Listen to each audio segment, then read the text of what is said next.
प्रकृति ने हमें वो वरदान दिया है कि एक अकेला आदमी अपनी पूरी ज़िंदगी जी सकता है, उसे किसी की आवश्यकता नहीं है। आप पूरे हो, आप पूर्ण हो, आप क्यों अपने आप को किसी के पीछे भगा रहे हो?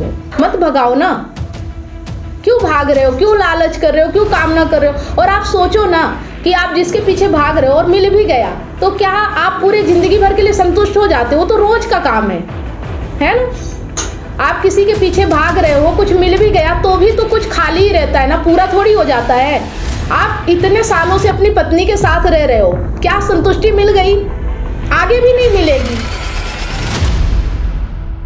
मैं भी आपके वीडियो के थ्रू ही आया था। मैंने एक दिन ऐसे फेसबुक में बोला ना, मैं टाइम पास करता था फेसबुक पे 1 घंटा 1.5 घंटे, वो मैंने कट कर दिया। आगे फेसबुक व्हाट्सएप ये सब आप चलाना बंद कर दिया। उस दिन टू डू लिस्ट बनाना था, उसमें मैंने कम कर दिया, सोशल मीडिया वगैरह कम कर दिया। तो उसी में एक लिंक के थ्रू आपका आया, तो मैं बोला एक बार आपको कॉल करता हूँ। फिर वो मैं आपको कॉल किया, फिर उसी सेम डे में ज्वाइन भी कर लिया। शायद उसी दिन होना था, ऐसे ही था। तो मैं बोला नहीं, मैं ज्वाइन कर लेता हूँ। और सही में जब से जुड़े हैं तब से लेकर के अभी मेरे लाइफ में परिवर्तन है। अच्छा है। पहली बात कर दे, उससे भी पूछते हैं या आपसे भी पूछते हैं, वो बात करें तो भी पता चलेगा कि लोग बात नहीं करते ना, तो वहां पे प्रॉब्लम होती है। पहले यही होता था। पहले डर लगता था कि कहीं कोई नाराज ना हो जाए। बहुत सारी चीजें थी जो डर खत्म होता है। जब डर खत्म होता है तो हम अच्छे से जीते हैं, है ना? खुल के जैसे आपसे बात कर लेते हैं, खुल के मैं वाइफ से बात कर लेता हूँ, तो वो उसमें तो निकल आएगा में प्रॉब्लम है, उधर से क्या प्रॉब्लम है। तो आप कोशिश करेंगे कि हम आपको बता रहे हैं और अपने में खुश रहे। कोई नहीं, तुम अपने में खुश रहो, अपने में खुश रहे, तो काफी दिक्कत आएगी। हाँ, अभी चिंता भी नहीं होती कि बाहर जा रहे हैं कि क्या कर रहे हैं कि क्या नहीं, अपने में मस्त रहो, क्या दिक्कत है ना? जो चीज हमारे आंखों के सामने नहीं है उसकी कल्पना क्यों करना, है ना? जो उस चीज की कल्पना ही नहीं करना। और हम ज्यादातर कल्पना करके ही दुखी होते हैं। हमें कल्पना, है ना? कल्पना करते हैं, नहीं अच्छा नहीं सोचते, मतलब निगेटिविटी दिखती है, पता नहीं ऐसा होगा वैसा, मतलब कोई अच्छा नहीं होगा तो अच्छा ही हो रहा होगा, अच्छा हो भी रहा होगा तो भी मन में मतलब गलत थिंकिंग आती है। लेकिन जब हम पॉजिटिव चीजें पढ़ते हैं ना तो हमारे मन में पॉजिटिविटी आती है और हम अच्छी बातें करने लगते हैं। आने लगा वही मैं बोलूं, वही चेंज नहीं तो पहले निगेटिव मतलब कुछ अच्छा नहीं उसके जवाब तो लगता था कि शायद गलत होगा ऐसा। चलिए ठीक है, तो आज काफ़ी टाइम हो गया है और आज हमारा अच्छा डिस्कशन हुआ, क्योंकि कभी कभी हम इतना मतलब टाइम दे पाते नहीं, तो हम तो भागते ही रहते हैं। कभी हम कहीं भाग रहे हैं, कभी कहीं भाग रहे हैं, है ना? जैसे आज कृष्णा जी आज टाइम में नहीं है क्योंकि आज वो ड्यूटी जा रहे हैं, कभी वो घर पे रहते हैं, तो ऐसी बातें हो जाया करती है ना? पर हाँ, सुन रहे हैं तो समझ में आ रहा होगा वो जो पूछना चाहते हो। हाँ, शेयर कर रहे हो, मुझे भी कुछ एक्सपीरियंस मिल रहा है, नॉलेज मिल रहा है, राजेश जी का, पुनव जी का, तुमके एक्सपीरियंस आ रहा है, नॉलेज आ रहा है थोड़ा। सबको थैंक यू, धन्यवाद। हाँ, अरे हाँ, मैं ये बताना, सबके जीवन में बदलाव आए, सब खुश हो जाए, सबकी प्रॉब्लम सॉल्व हो जाए, एक शुभकामना है सबके लिए। अरे नहीं, आपको मैं ये बताना भूल ही गई कि जब कृष्णा जी ने मुझे कॉल किया था ना, तब ये भी बहुत दुखी थे, लेकिन अब भले इनके जीवन में परिवर्तन आया हो या ना आया हो, लेकिन अब ये खुश रहने लगे हैं। ये चीज़ आपको भी दिख रहा होगा, है ना? पहले एकदम डिप्रेशन में थे, बिल्कुल दुखी थे जिस दिन मुझसे बात किए थे। हाँ, लेकिन अब हाँ, बताइए। दुखी रहने से क्या होने वाला, दुखी रहने से और दुख हो जाएगा, इतना हो सके उतना खुश रहना चाहिए। चलिए, अच्छी बात। हाँ, बताइए। मैं कृष्णा जी से बात करना चाहता हूँ। बोले कि लाइफ, पहला उन्होंने सेंटेंस बोला कि लाइफ में कुछ नहीं है,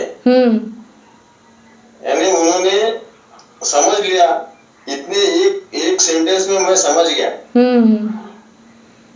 कि वाकई में वो खुद मतलब समझ में आ गया उनको कि जो है वो खुद है, जो है वो खुद है। लाइफ में बाकी सब झूठा पसारा है। सही बात कृष्णा जी। एक्चुअली क्या, मैं स्कूल भी ज्वाइन किया हूँ, रोज भागवत सुनता हूँ, प्रार्थना सुनता हूँ, भजन करता हूँ, उससे भी थोड़ा और नॉलेज मिलता है। जब समय मिलता है भागवत कथा सुनता हूँ, मंदिर जाता हूँ, चलिए समय भगवान के सभी चीजें। चलिए दो आपकी ड्यूटी दिन में नहीं है कृष्णा जी, आपकी ड्यूटी दिन में नहीं है। जी हाँ, सर्विस करता हूँ मैं। नाइट नाइट की ड्यूटी है। नाइट है 11 बजे से मॉर्निंग 7। अभी इसके लिए आधा घंटा पहले टाइम टू टाइम पंचिंग करना पड़ता है। तो डे में आप फ्री रहते हो तो आपको मिल जाता है। हाँ, मतलब एक हफ्ता खाली, अभी एक हफ्ते के बाद डे शिफ्ट हो जाएगा तो मॉर्निंग 6 बजे निकलता हूँ, फिर शाम को 7 बजे घर पे रिटर्न। जी जी जी जी। एक हफ्ते जब आप नहीं रहते हो ना, जब आप लोग नहीं रहते हो तो कृष्णा जी बैठ के बातें करते हैं, आप लोग भटकते रहते हो, है ना। जब घर पे रहता हूँ समझ, जो डे शिफ्ट में शाम को घर पे आता हूँ तभी घर पे बात करता हूँ, तो फिर ऑफिस में बाहर रहना पड़ता है। चलिए ठीक है, अच्छा है आप लोग एक दूसरे को जानने भी लगे, समझने भी लगे, इतने दिन से साथ में हैं। और मुझे भी अच्छा लग रहा है कि कम से कम 3 लोगों की लाइफ में तो परिवर्तन आ रहा है, जैसे भी है कम से कम अंदर से डिप्रेशन वाली फीलिंग तो नहीं आ रही है ना, अंदर से दुखी वाली फीलिंग नहीं आ रही। अब हमें अंदर से समझना आ गया है कि दुनिया में उम्मीद नहीं करना है, जो मिल गया अच्छा, नहीं मिला वो भी अच्छा है ना।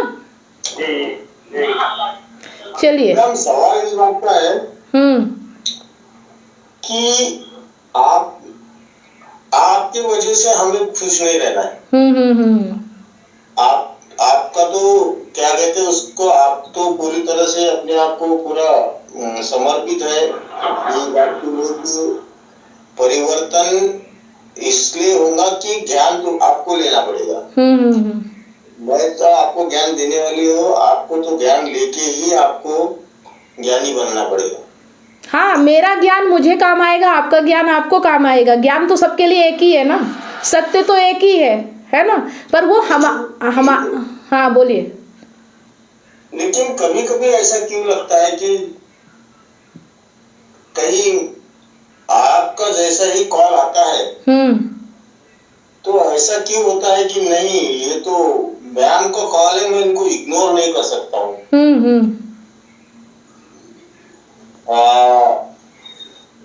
कहने का मतलब ये है कि कहीं आपके प्रति एक मतलब आपका जो एक सपोर्ट है, वो सपोर्ट से आगे हमें जाना है। आप ज्वाइन करने के लिए लिंक भेजते हो, आप फोन करते हो, तो नहीं मैम है तो कोई दिक्कत नहीं। इससे ऊपर उससे ऊपर हमें निकलना है। मैम है तो मेरी जिंदगी है, मैम है तो मैं जिंदगी में मुझे कोई कमी नहीं रहने वाली। ये जो कॉन्सेप्ट मेरे दिमाग में है, इससे ऊपर उठना होगा। उठ जाइए, एक आध महीने मेरे बिना करके देखिए, पता चल जाएगा। अगर कर लिए तो बहुत अच्छी बात है, हो गया तो अच्छी बात है। अगर आप एक महीने का ब्रेक कर दिया आपने अपने तरफ से, तो कहीं हम खुद डिस्टर्ब ना हो जाए। तो हो जाएंगे तो फिर मिल जाऊंगी ना, मैं कहीं नहीं जाऊंगी, मैं यहीं रहूंगी। है ना, क्योंकि मैंने इस काम को चुना है ना, तो अब मैं इससे भागने वाली नहीं हूँ, ये आगे ही बढ़ेगा, पीछे नहीं जाएगा, है ना। जी जी जी। मेरा तो ये समझ लीजिए कि मैं पूरा जीवन मेरा ज्ञान में ही, मेरा पूरा जीवन ही ज्ञान बन रहा है। आप मुझे देख पा रहे होगे, मेरा रहन सहन, मेरा बर्ताव, मतलब सुबह से मेरी जिंदगी का काम अगर मैं बताऊं तो सुबह उठती हूँ तो सबसे पहले मैं जिम जाती हूँ, 2 घंटे मैं जिम करती हूँ, है ना। और वहाँ से आने के बाद मैं खाना बनाती हूँ, खाना बनाने के साथ में वीडियो देखती हूँ, और फिर उसके बाद मैं सोते वक्त भी सीख रही हूँ, ज्ञान ले रही हूँ, फिर आपको ज्ञान दे रही हूँ, वीडियो बना रही हूँ। दिन रात मेरा ऐसे ही कटता है, मेरे लाइफ में इसके अलावा कुछ नहीं है, मेरा जीवन ही यही हो गया है ना। सबसे बड़ी बात है कि आपने जो सर के बाल काटे हैं, हाँ, मैं अपने बालों से इतना मोह रखता हूँ कि मैंने कभी अपने बाल को कभी निकाला नहीं पूरी तरह से, लेकिन आज मेरी हिम्मत बढ़ गई कि अगर किसी ने बोला कि नहीं बालाजी दर्शन को जाना है तिरुपति, सर के पूरे बाल आपको देना है, तो मैं 1 सेकंड में दे दूंगा। पर एक चीज ये भी है कि अंधविश्वास में कोई काम मत कीजिए, है ना, ये एक तरह से अंधविश्वास है। मैं ये बता रही हूँ कि जिस चीज से आपको बाहरी लाभ हो रहा है वो सब अंधविश्वास होता है। जो आपके भीतर लाभ दे काम, हमें वो करना है। हाँ, अगर आप इससे ऊब गए हो या आपको काम करने में डिस्टर्ब हो रहा हो या आप किसी और कारण से कर रहे हो तो ठीक है, लेकिन अगर इस कारण से दान कर रहे हो कि इससे आपके जीवन में कुछ सुख शांति आ जाएगी ना, वो गलत है ना। नहीं, हम लोग 11 लोग गए थे तिरुपति बालाजी को, उसमें से सिर्फ 2 लोग थे कि जिन्होंने बाल नहीं कटाए, और जिन लोगों ने कटाए उन्होंने इतने सारे दलीलें दी। वो दलील को मैंने एक ही समझा कि ये बाल सिर्फ उसी दिन कटेंगे जिस दिन मेरे पापा या मम्मी ऑफ हो जाएगी। उसके पहले मैं किसी को दान नहीं दूंगा मेरे बाल। अरे ये सब क्या है, मंदिरों में ऐसा बनाते हैं और फिर उस बाल को ना सेल भी करते हैं, समझ रहे हैं? जी। मतलब एक तरह से ये धंधा चलता है इन चीजों का। जी। पर ये भक्तों को नहीं समझ में आता है ना। डोनेट कर देते हैं, लगता है तिरुपति में कैंसर पेशेंट को बाल लगाते हैं ना। हाँ, बाल निकाल के बेचते हैं, उसका सेल करते हैं वहाँ पर तिरुपति। हाँ, चलिए ठीक है। और मेरा तो बाल काटने का ये है कि मुझे जिस भी चीज से लगता है ना कि मोह हो रहा है, मैं हर चीज को छोड़ती जाती हूँ। मुझे मोह नहीं चाहिए, है ना। यही बात है। हाँ, मतलब मोह नहीं होना चाहिए, उससे कोई अट्रैक्शन नहीं होना चाहिए कि अगर मेरे बाल नहीं रहे तो मैं खूबसूरत नहीं दिखूंगी या लोग क्या कहेंगे, ये सब सोचना ही नहीं है। और आप बाल ही बस की बात नहीं करेंगे, मैंने सब कुछ छोड़ दिया। मतलब मैं शादी पार्टी में जाना छोड़ दी हूँ, मैं अपने रिश्तेदारों से बात करना छोड़ चुकी हूँ। मैं सिर्फ अपनी मम्मी से बात करती हूँ तब जब उसका फोन आता है, इससे पहले मैं किसी को कॉल नहीं लगाती हूँ। अगर उसका आ गया तो पूछ लिया, नहीं मैं अपने से किसी को कॉल नहीं लगाती हूँ। और आप देखो शादी की क्या क्या निशानियाँ होती है, सिंदूर लगाना, बिंदी लगाना, मंगलसूत्र पहनना, मैंने ये सब भी छोड़ दिया क्योंकि मुझे धार्मिकता पे नहीं चलना है, मुझे सत्य पे चलना है। और ये सब धार्मिकता इसलिए बनाई गई है कि सुविधाएं हो, मतलब पत्नी, शादी तो पति की भी हुई है ना। जब स्त्री और पुरुष एक है तो पति के लिए ये नियम क्यों नहीं है? पति क्यों नहीं लगाता, मंगलसूत्र क्यों नहीं पहनता? उसकी कौन सी निशानी है कि उसकी शादी हुई? क्या औरतों को ही निशानी चाहिए कि वो शादीशुदा है, मर्दों को क्यों नहीं चाहिए? ठीक, हाँ बताइए। बिल्कुल सही बात। मेरे वाइफ से मैं टकराव इसी बात पे भी कभी कभी होती है। वो भी बगल में बैठी है, पूछ रही है कि आप बताइए। तो वही तो बोल रहे हैं, क्या मैंने ये सब करना छोड़ दिया तो क्या पति पति नहीं कहलाएगा, वो इंसान नहीं कहलाएगा? क्या हमारे लिए कौन कर रहा है? अगर हम जिंदा हैं, अगर हम मांग में सिंदूर नहीं भरेंगे तो पति की उम्र कम हो जाएगी, तो हमारी उम्र कौन बढ़ाएगा? हमारी उम्र कैसे बढ़ेगी? हाँ, पति का भी तो फर्ज होता है ना। तो यही है, यही सब है कि पुरुष सत्ता थी, पुरुष प्रधान समाज था, उन्होंने अपने हिसाब से रीति रिवाज बना दिए। लेकिन अब हमें जब स्त्री पुरुष बराबर है तो फिर रहन सहन भी तो एक जैसा होना चाहिए ना। जानवरों में देखा है, कुत्ता कुतिया होते हैं, पता चलता है कि स्त्रीलिंग है कि पुल्लिंग है? नहीं पता चलता ना। तो फिर हमें क्यों पता चलना चाहिए कि एक स्त्री है कि पुरुष है? एक जैसे रहना चाहिए ना। मैं भी उतना प्रेस नहीं करता, लेकिन जब कभी ओकेजन होता है, जैसे पूजा पाठ हो गया या फिर कहीं ओकेजन में कहीं जा रहे हैं, तब बोलते हैं कि थोड़ा फिर वही बात क्यों बोलते हैं? मतलब घर के अंदर नहीं फर्क पड़ रहा तो बाहर क्यों फर्क पड़ रहा है? बाहर क्यों पड़ रहा? किसकी परवाह कर रहे हैं? इसी डर को तो खत्म करना है ना, इसी डर को खत्म करना है कि जब हम घर में ऐसा रह सकते हैं तो हम बाहर किसको दिखाने के लिए? किससे हमें फर्क पड़ेगा? हाँ कर दिया, बोला ठीक है, तुम अपने हिसाब से। देखो, अगर इच्छा है तो करना चाहिए, लेकिन नहीं इच्छा है तो पति जबरदस्ती क्यों करवाए? ये बताइए, पति क्यों प्रेशर डाले कि नहीं करना ही है ना? हमारी इच्छा है, हमें जो जो अच्छा लग रहा है वो हम कर रहे हैं, जो नहीं अच्छा लग रहा नहीं करेंगे। जबरदस्ती क्यों करे कि कोई कुछ कह देगा? मतलब इसलिए करेंगे कि हमें अच्छा लग रहा है, इसलिए थोड़ी करेंगे कि सामने वाला क्या सोचेगा। समझ रहे हैं? मतलब हमें दूसरों के लिए कुछ भी नहीं करना, हमें अपने लिए करना है, अपनी खुशी के लिए करना है। किसी और को खुश नहीं करना है हमें। चाहे पति नाराज होता हो तो हो जाए, उसको भी जरूरत होगी तो खुश होगा ही, है ना। अगर उसे भी घर में रहना है, साथ रहना है, तो वो सिंदूर बिंदी और इस पे नहीं पड़ा रहेगा। वो देखेगा कि एक इंसान है और वो इंसान हमारे साथ अच्छे से व्यवहार कर रहा है, तो इतना काफी है एक रिश्ते में रहने के लिए। ठीक है, हाँ कुछ पूछ रही हैं क्या? हाँ मेरे को पूछना था कि जैसे हम लोग बात कर रहे हैं ना खाने की बात, जैसे दाल ये अच्छा बना तो हम लोग होटल में चले जाते हैं, मतलब कामनाओं की फिक्र हम लोग लड़का हो या हमें मिला या नहीं मिला, तो आप उसमें वो ओवर क्या बोलते ओवर कम उससे बाहर कैसे निकलेंगे? कभी तो डिप्रेस हो जाते हैं जिस चीज के पीछे हम भागे, कोई लड़का वो लड़की के पीछे भागा या लड़की वो लड़का के पीछे भागा और नहीं मिला तो ट्यूशन में चला जाता है या फिर कुछ ऐसा होता है, तो उससे बाहर कैसे निकलना है? उससे बाहर ये निकलना है कि हमें कामनाओं के पीछे नहीं भागना है, हमें सोचना नहीं है, किसी के पीछे भागना नहीं है। भाग ही क्यों रहे हैं हम? भागना ही नहीं है, क्योंकि हम अपने आप में पूरे हैं, हमें कुछ नहीं चाहिए, किसी से नहीं चाहिए, है ना। हमें क्यों चाहिए किसी से कुछ?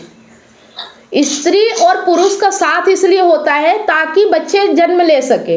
अगर बच्चे नहीं पैदा करना तो हमें क्यों चाहिए स्त्री पुरुष का साथ? प्रकृति ने हमें वो वरदान दिया है कि एक अकेला आदमी अपनी पूरी जिंदगी जी सकता है, उसे किसी की आवश्यकता नहीं है।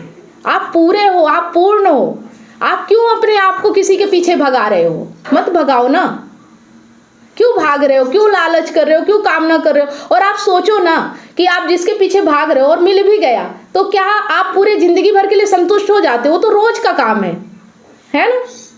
आप किसी के पीछे भाग रहे हो, कुछ मिल भी गया तो भी तो कुछ खाली ही रहता है ना, पूरा थोड़ी हो जाता है।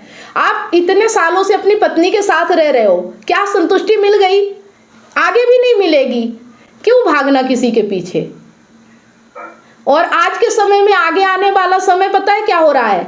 आगे आने वाला समय रोबोट का आने वाला है। अब कोई किसी की जरूरत नहीं पड़ेगी। अब महिला रोबोट भी बन रहा है और पुरुष रोबोट भी बन रहा है। अब महिलाएं पुरुष रोबोट इस्तेमाल करेंगी और पुरुष महिला रोबोट इस्तेमाल करेगा, जहाँ इमोशन की कोई ज़रूरत ही नहीं है, सिर्फ ज़रूरत पूरी होगी। भावनाएं खत्म हो रही हैं, वो भावनाएं आप अभी से ख़त्म कर दो ना, क्यों दुखी हो रहे हो? आगे आने वाला समय तो ऐसा ही होने वाला है ना। हाँ बताइए प्रणव जी।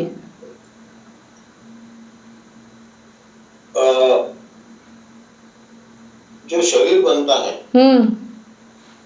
चाहे स्त्री हो का पुरुष का हो, वो तो हड्डियों का बनता है, ब्लड का बनता है, मांस का बनता है, बुद्धि भी होती है सबको, दोनों को दिया है, सिर्फ लिंग का फर्क है।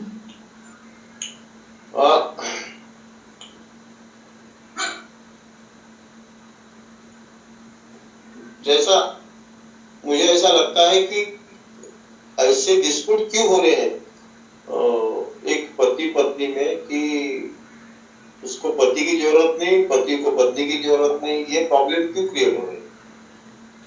क्योंकि आज के समय में इंसान भावनाओं से मतलब बाहर निकल रहा है। पहले के समय में एक दूसरे की भावनाओं की ज़रूरत होती थी, क्योंकि उसे किसी न किसी के ऊपर डिपेंड रहना पड़ता था। जैसे पत्नियां पहले काम नहीं करती थी, पैसे नहीं कमाती थी, तो उनको एक सिक्योरिटी की ज़रूरत होती थी, सुरक्षा चाहिए होती थी, इसलिए वो अपने इमोशन में बांध के रखते थी पति को, कि ताकि वो बंधा रहे, वो मुझे छोड़ के ना जाए, वो मेरे ऊपर पैसे खर्च करता रहे। लेकिन अब सब अपने अपने उसमें रहते हैं, अब किसी को ज़रूरत नहीं है, इसलिए भावनाएं खत्म हो रही हैं। अपने अपने मस्त अपनी अपनी आज़ादी में रहना चाहता है। अब इंसान बंधना नहीं चाहता है, अब उसे आज़ादी चाहिए। अरे भावनाएं कम होती जा रही है। हाँ, क्योंकि अब ना इंसान सेल्फ डिपेंड होता जा रहा है, अब वो खुद में सक्षम हो रहा है। समझ रहे हैं? मैम मेरा ये नहीं है, आदमी चाहे कितना भी सक्षम हो, लेकिन जैसा इंसान को मन है, बुद्धि है, ये तो नैसर्गिक है, तो भावनाएं भी तो है। तो भावनाओं का क्या वैल्यू क्यों नहीं हो रही? भावनाओं की वैल्यू क्यों नहीं है? क्योंकि भावनाएं हमें गलत दिशा ले जाती हैं। भावनाओं में बह के आप जो काम करोगे ना, वो सही काम हो ही नहीं सकता। समझ गए? जब हमें सत्य पता चलता है ना, तो हमारा सब खत्म हो जाता है। लोभ, लालच, मोह, माया, कामना, भावना सब खत्म हो जाती है।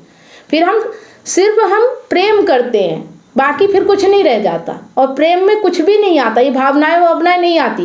प्रेम में सिर्फ आज़ादी होती है, स्वतंत्रता होती है। जैसे हम जीना चाहते हैं वैसे हम दूसरों को भी जीने देते हैं। तो लाइफ के अंदर भावनाओं का कितना योगदान होना चाहिए? क्या रहता है? नेचुरली रहता है? नेचुरली कितना रहता है भावनाएं अगर अज्ञान है, ज्ञान नहीं है, तो आपकी लाइफ में सब कुछ रहेगा, कुछ भी खत्म नहीं होगा। अज्ञान है तो सब कुछ है, भावना भी रहेगी, लालच भी रहेगा, डर भी रहेगा, स्वार्थ भी रहेगा, सब रहेगा। लेकिन जैसे ही ज्ञान आएगा सब धीरे धीरे खत्म होता चला जाएगा, फिर भावनाएं नहीं रह जाती हैं, है ना। ज्ञान का मतलब, जैसे अज्ञान का मतलब अंधेरा और ज्ञान का मतलब प्रकाश। तो जब तक प्रकाश नहीं है तभी तक अंधेरा है, और जैसे ही प्रकाश आएगा अंधेरे को मिटना पड़ता है। दोनों एक साथ नहीं रह सकते, है ना। भावनाएं और ज्ञान साथ में नहीं रह सकते। बस इसका यही वो है कि अगर ज्ञान है तो जीवन का जो अज्ञान है वो सब खत्म हो जाएगा। ये सब अज्ञान है।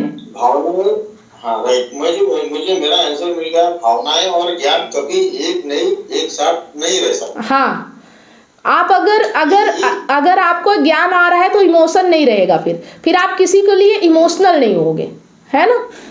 और अगर आप भावनात्मक है, इमोशनल है, तो फिर अपने ऊपर बड़ी भावनाएं करिए। जैसे आपको अपने बच्चे से प्यार है ना, तो आप पूरे दुनिया के बच्चों से प्यार करना शुरू कर दीजिए, तो वही भावना फिर कन्वर्ट हो जाती है। फिर आप सबके लिए एक जैसे हो जाते हो, किसी एक के प्रति मत रखो। अगर इतना ही भावना है तो सबके लिए रखो ना, किसी एक से क्यों रख रहे हो, है ना जी। अगर आप भावनात्मक हो तो फिर आपकी भावनाएं हर किसी के लिए होना चाहिए ना। तो इसका मतलब अगर आप किसी एक से रख रहे हो, ये स्वार्थ है, ये लालच है, ये कामना है ना। लेकिन अगर आप सबसे भावनाएं रख रहे हो, उसे प्रेम कहते हैं, फिर वो प्रेम कहलाता है ना। वही कन्वर्ट हो जाता है प्रेम में। राजेश जी, बहुत महाराजेश जी के चेहरे पे जो मुस्कान आ रही है, हाँ, तो ये मेरे लिए मतलब पता नहीं अब क्या बोलूं। ये मेरा क्या बोल उसको कि मेरा एक जो कहते हैं कि किसी को दूसरे के चेहरे पे मुस्कान देख के दुख होता है। ऐसे भी लोग हैं कि लोग नहीं चाहते कि लोग तेरे खुश रहे, मैं खुश रहूं, तो बस मुझे दुनिया दुखी रहे। लेकिन राजेश जी के चेहरे पे जो एक मुस्कान आ रही है, तो मुझे क्यों पता अच्छा लग रहा है, मुझे क्यों अच्छा लग रहा है? क्योंकि आप यहाँ पे जुड़े हुए हो, इस कम्युनिटी में हो, इसलिए। अगर आप कहीं बाहर होते ना तो आपको जलन होती। आप अगर दूसरी जगह होते या ज्ञान से दूर होते ना, तो हमें दूसरों को देख के ईर्ष्या होती है। जब हम अधूरे होते हैं ना, जब हम अपूर्ण होते, जो चीज़ हमें नहीं मिलती वो किसी और को अगर मिल रही होती है तो हमें ईर्ष्या होती है कि उसे क्यों मिल रही जब मुझे नहीं मिल रही। लेकिन आप यहाँ समझ रहे हो कि जब हम खुश रहते हैं तो हमें सबकी खुशी अच्छी लगती है, समझ रहे हैं। इसका मतलब आपके अंदर भी खुशी आ रही है, इसलिए आपको उनकी खुशी अच्छी लग रही है। अगर आप अंदर से चिढ़े जले रहोगे ना, तो दूसरे को भी आप वैसे ही दोगे। जो आपके भीतर है वही आप सामने दोगे। आपके भीतर खुशी है तो आपको दूसरे की खुशी देख के अच्छा लगेगा। अगर आप भीतर से चिढ़े हुए हो और कुढ़ रहे हो, अंदर से आप ये सोच रहे हो कि मुझे क्यों नहीं मिल रहा, तो आपको किसी की खुशी बर्दाश्त नहीं होगी। आप जलते ही रहोगे, आप चिढ़ते रहोगे, आप चिड़चिड़ करते रहोगे, ऐसा ही होता है। तो ये जो 3-4 महीने से हम गीता और अष्टवक्र गीता, संबंध, प्रेम, ये सब पढ़ रहे हैं ना, ये सब उसका असर हो रहा है कि अब हमें सबका हम हित चाहते हैं, सबका हम भला चाहते हैं, ताकि सब अच्छे से रहें, है ना।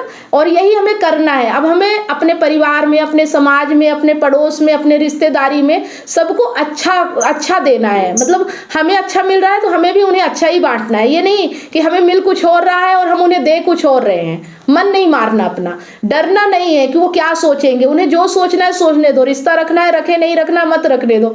आप अपनी जिंदगी अपने शर्तों पे जियो, अपनी शर्तों पे अपनी जिंदगी जियो, किसी के बारे में सोच के नहीं।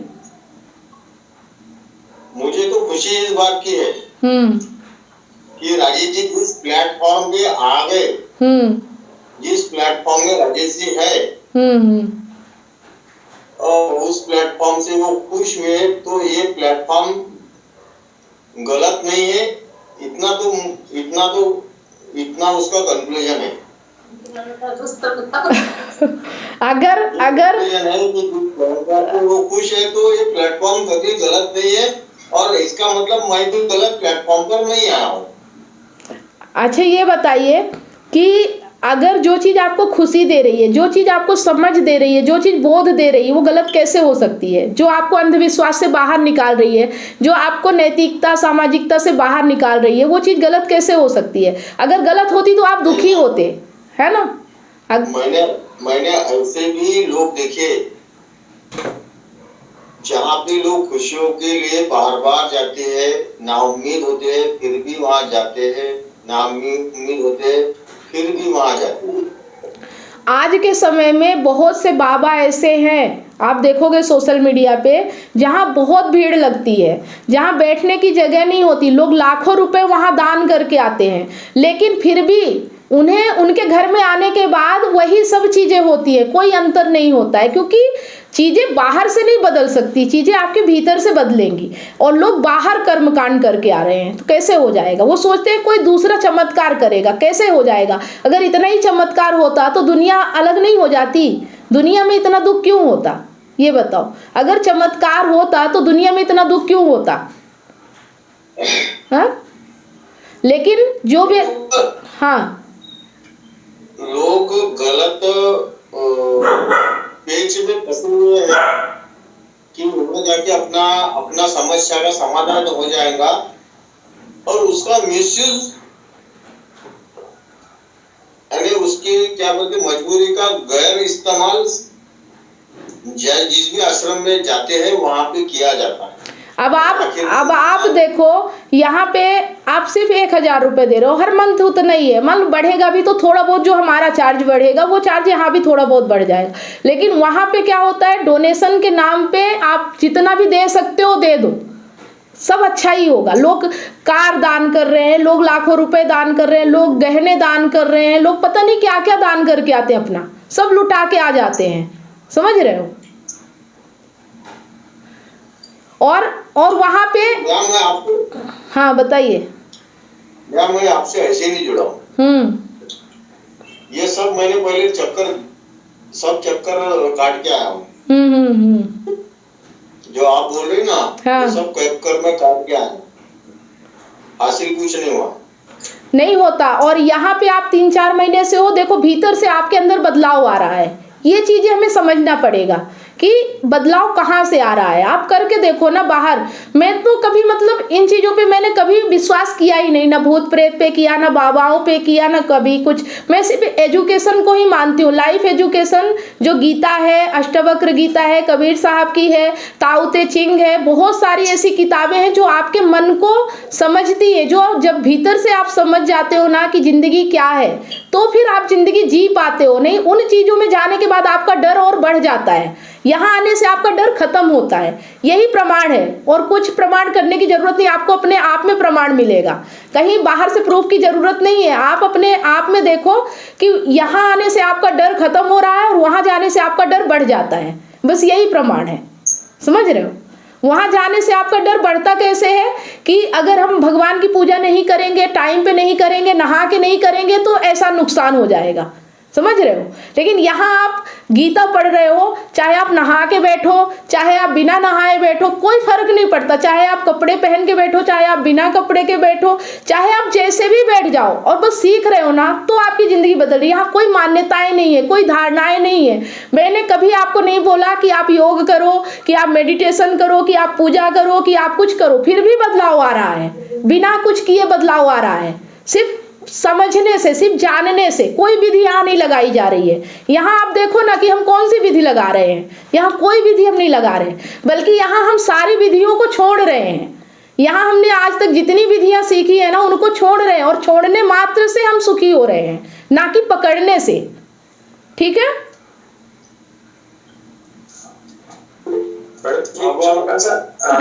हाँ बताइए। वाइफ बैठी है, एक बार हम लोग पार्टी में गए थे, तो वो थोड़ा सा इसलिए मैं को याद आ गई कि भी साथ में बैठी है। तो हमारे वाइफ से आपने बात किया, हमारे दोनों में काफी एज डिफरेंस है, देखे होंगे। तो वो अपना सर धज के जाती, तो किसी ने बोल दिया कि ये तो बच्ची जैसी लग रही है, उनकी बेटी है क्या ऐसा? तो अंदर से एक वो गजब दूसरे तरीके से लोग देखते हैं या ट्रीट करते हैं ऐसा। तो उस समय मतलब अपने मन को बनाने के लिए, मेरे को हो या वाइफ को, वो कैसा फीलिंग होना हुआ है? बस एक ही चीज है कि दुनिया की परवाह करना छोड़ दीजिए। दुनिया क्या बोलती है उससे मतलब मत रखिए। आपको एक दूसरे के साथ खुशी मिल रही ना, वो काफी है। दुनिया क्या बोल रही है उससे मतलब नहीं है। इतनी सारी काउंसलिंग करने के बाद मुझे रियलाइज हुआ कि लोग अपने रिलेशनशिप और लाइफ से कितने ज्यादा परेशान हैं। जबकि मैंने अपने YouTube चैनल और Facebook पेज पर हजारों वीडियो रिलेशनशिप से रिलेटिव फ्री में डाल रखी हैं, फिर भी लोग पर्सनल काउंसलिंग चाहते हैं। नमस्कार दोस्तों, मैं कमलेश सोनी एक रिलेशनशिप कोच हूँ। 2019 से लेकर आज तक हजारों लोगों को मैंने फोन पर मदद किया है, जो लोग अपने रिलेशनशिप प्रॉब्लम्स को लेकर मुझे कांटेक्ट करते हैं। अब मेरा ये मिशन है, जो लोग रिलेशनशिप प्रॉब्लम्स को लेकर हताश और निराश है, ऐसे लोगों की मैं मदद करूं, ताकि लोग अपने रिलेशनशिप को खुद ही ठीक कर सके और जीवन में हमेशा खुश रहे, ना कि निराशा की ओर आगे बढ़े। जिस तरह से आपको बीमारी ठीक करने के लिए एक्सपर्ट डॉक्टर की जरूरत होती है, वो चेकअप करके आपका इलाज करता है, उसी तरह से आपको एक काउंसलर की जरूरत पड़ती है आपकी एग्जैक्ट प्रॉब्लम को समझकर उसका सलूशन देने के लिए। तो आप दिए गए नंबर पर काउंसलिंग के लिए अपॉइंटमेंट बुक करा सकते हैं।